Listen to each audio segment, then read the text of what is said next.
out of the first half and a bit would have tested your patience with those goalkicking performances. How did you cope? Well, yeah, I mean, you try and focus on what you can control, and our shot selection early wasn't great, but I mean, you take the fact that most parts of the game looked pretty good for us. It was just the finishing and converting. But now what we were most pleased with today was just our ability to play a style that even when things aren't quite going our way, it kept us in the game. I think you can fall into the trap of thinking you're not taking your opportunities, and that's the problem. Like, we just kept focusing on what we've been working on, which is our contest work and our defence, and our defence certainly kept us competitive today, and we were able to eventually start converting and get a bit of a run on, but it was on the back of pretty sound defence.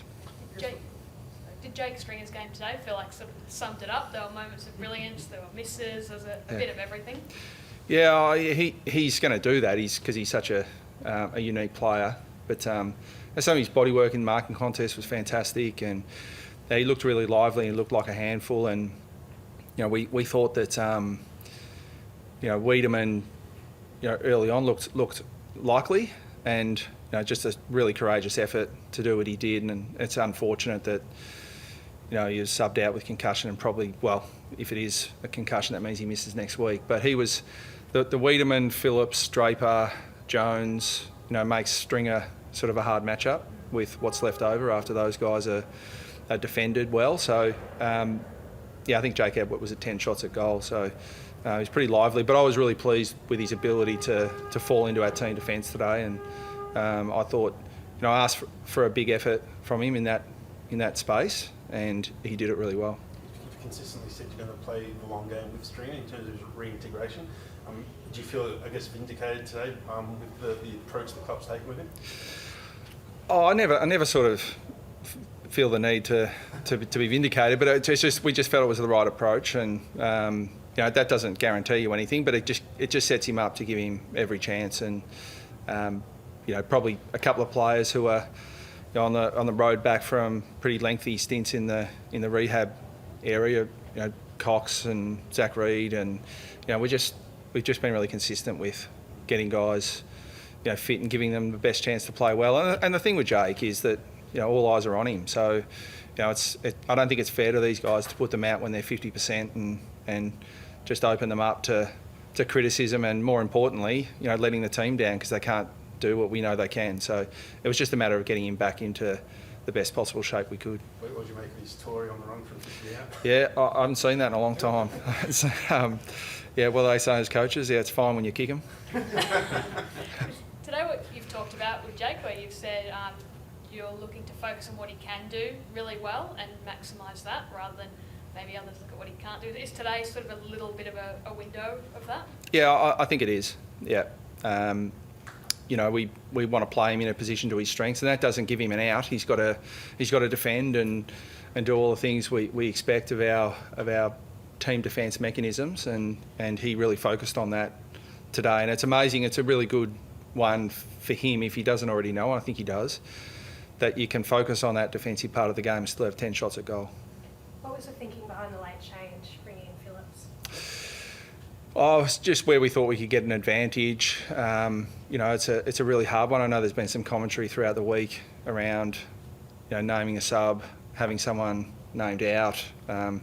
So we actually did seek some proactive clarification on that we could do what we did. So we declared that to the AFL. That was the way we were going to approach it. But ultimately, in terms of the selection, we felt two rucks was the way to go, and Draper and Phillips were both really important. So it was almost a bit of a tactical thing you were going for and try and catch the Giants off guard a little bit potentially? Not really. It was more, to be perfectly honest, we had a situation where Phillips didn't play last week, so we didn't have to name our sub out. Whereas other teams, if you're going to drop someone or make them a sub, you've got to name them as omitted. And we certainly didn't want to do that with Heppel, but we felt Heppel was the right sub for us this week because we went with, talls at both ends of the ground, and that just gave us the flexibility that Dyson can play in multiple positions, and I thought, one, the way he handled that, and he's had it all in a month. Dyson, he's been subbed on, he's been started as a sub, he's been subbed off. It's and he's spoken to the players, and that they're the rules, and we've got to play to them, and we want the result for the team, and he's led the way there. And he was really important today. He was really calm and kept the boys focused, and I'm aware there's been some viewpoints and criticism, but he's very, very important to our group with where we are right here, right now. Would you like to see that changed and name a 23 as opposed to a 22 and a later sub? Yep. Yeah, I think it just makes sense. But having worked at the AFL, I know that the lawyers would hate that, because they've got to rewrite the entire rule, because the rule book's written around 22 players. So they've got to change a lot of things to, but at the end of the day, it's doable to change it, and I think it's just logical, because having to name Trent Cotchin as omitted just doesn't, when he's not omitted, just doesn't feel right. Just on, when did Dyson find out he was going to be the sub? Like, how did you work that? I spoke to him throughout the week about a couple of options in terms of whether we played him midfield or back or as a sub. That those were the three things that we were. The way we do it is match committee have all their say, and the subs usually left to me to make the final call on that. So sometimes I like to just talk to the players about some options and not lock it in until the day before the game. It's essentially, you mentioned controversial. It's essentially treating like a club champion with respect, isn't it? That's what it comes down to. Yeah, and it just creates, I think unnecessary angst right across the board, and I think the fans also would like to know who's in our 23, rather than this guessing game. You mentioned Sam Whedon. Obviously, it looks like he's probably going to be out next week. Does that increase the chances for maybe Patrick Voss to get a debut next week? Or? Yeah, I think he had another 5 shots at goal today, kicked 1. So he'll be in calculations. But again, Vossi's doing a lot of things really, really well, and the trajectory he's on is a good one. But we just don't, with our young players, we don't want to bring them in. Now, we may be forced to at different stages, but ideally we want to bring him in when we feel like he can be, he can fit into our side and stay there. And right at the moment, he's got a couple of little things that we want to work through, but he's doing all the right things, and he's just got to keep holding up his end of the bargain and be ready when his opportunity comes, because we really want him to take it. Clearly the qualification for the sub has changed this year from medical to tactical. Was that change ever discussed at the AFL when you were there about expanding it? To 5? To 5. Yeah. Oh yeah, yep. I can tell you that we put out submissions or requested submissions for clubs' preferences, and my view, my strong view was that the clubs would come back and say, no, we prefer 5 on the bench, but unfortunately that wasn't the case. Majority of clubs came back and said they wanted 4 in a sub, which surprised me. But that, and this is the difficulty when you ask clubs, because they're going to look at it quite rightly through their club lens. And if some teams feel like they've got a really good running team, they don't want that diluted by having 5 on the bench. Just a comment on Nick Martin today. It was really a scrappy game for the most part, but his class and poise really seemed to stand out.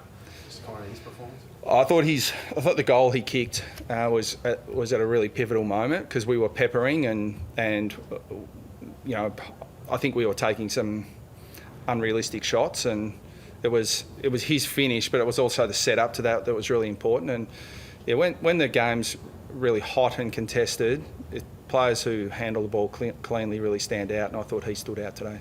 How's Davey, and do you have any other injury concerns? It looked like he was a little bit sore or came off a couple of times. Yeah, he just got a little stinger on his shoulder, but the medical staff, I got on the phone to ask for a report as soon as they could, and they said straight away that he'll be fine. It's just a stinger. So yeah, he kept playing out, and he's pretty important for us, Alwyn. He's as a 4-gamer now, he's doing some really good things for us. Some that gets noticed, and a lot that doesn't. How have you viewed your first month in the job? Do you give it a tick that it's 3 wins and in the 1 loss you drew 11 last week? Or have you sort of seen it so far? I think we've got to be we've got to put things in perspective. GWS are a very, very talented, capable side, but they're learning a different system with a new coaching structure, and every game's a hard game for us. We've got, there are no such thing as easy games, but the reality is that we have played 4 teams that didn't play finals last year. So we've got to put that in perspective, and we've got some. As I said, every game's a big game for us and a hard game for us, but we've got some very good opposition coming up. So we've just got to keep focusing on what we're trying to build over time. There'll be fluctuations with that. There'll be some good performances and potentially some that are not so good. And the not so good performances just give us an opportunity as a coaching group to go back and drill what's important. But today, the most pleasing thing is it looked like a more sustainable brand of footy for us. Are you looking forward to seeing your team sort of being tested by the likes of Melbourne, Collingwood, Geelong and Port away in the next one? Is that going to be like really, you get a good idea of where you guys are? I don't know how to answer that. We're looking forward to the challenge. I mean, it's a huge opportunity. We're you want to. We'll get an audit of our game style and whether it. I've mentioned a couple of times today it looked more sustainable, but when you play, the best, they test you in all parts of the ground. So, we're looking forward to the opportunity to test ourselves and, what's going to be a massive week for AFL footy next week. You guys are in the top 4 at the moment. Did you ever envision that could be? I mean, everyone's optimistic, but did you ever envision that could be a possibility in the first month that you were coach? I didn't really think about it. I think you need. At least up until round 6 to get a bit of an idea, but again, something the AFL have done very, very well is equalise the competition, and part of that equalisation mechanism is the fixture. So a lot of the good teams from last year have played each other, and so that gives some of the other teams an opportunity to get off to a decent start.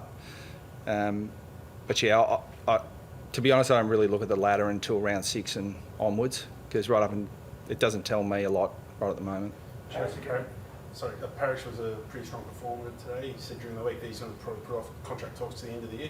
Are you concerned by that, or not really? Or? No, I think it's the smart thing to do. We're in a position where we've got to demonstrate one, some stability with our football club, and 2, a really strong direction in where we're going. So, if I were Darcy, that's what I'd do. How have you assessed kind of fourth quarter so far? I think you've started really strong in all 4 games, but probably 2, including today, kind of had that momentum swing the other way. Just like against the second quarter last week. Yeah, we conceded 4 pretty, I won't say soft goals because they were good GWS good goals, but 2 50-metre penalties last week. So it's never a good idea to give sides a sort of a head start, and we've done that. So. But again, the flip side of that is we didn't drop our bundle in either game. We were able to sort of wrestle back control. Certainly today, I think St Kilda had control for the vast majority of that game, but we certainly had our moments. A chance to get any back for next week? At this point? Potentially. Some guys in the VFL, I think had good games. Hobbsy had a really frustrating ankle injury of training, which cost him a week. He's been in really good touch and really pushing hard for selection.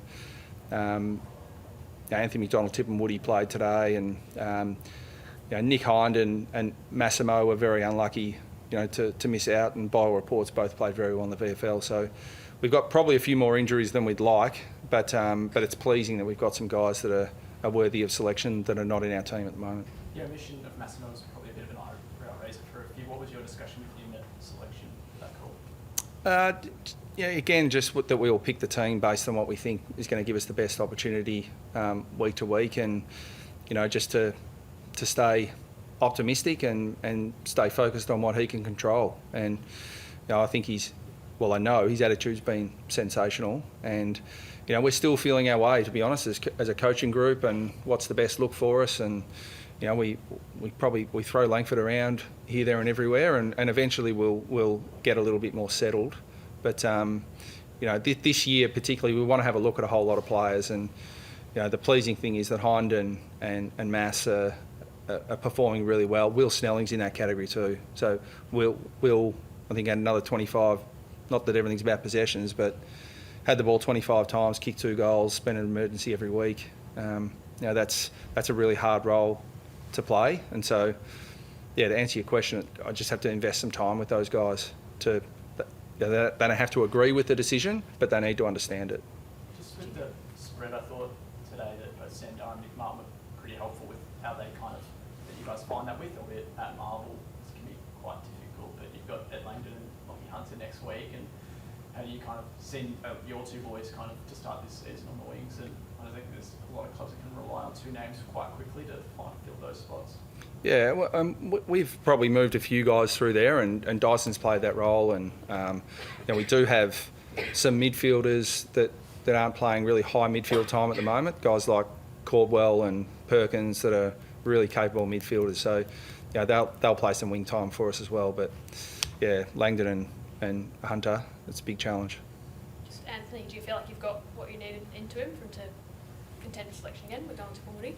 Yeah, he'll be in contention for sure. But again, we just thought, he hasn't played a full game since our practice game against St Kilda. So he needed that full game in the VFL, but he's done that now. So, he'll be in the mix.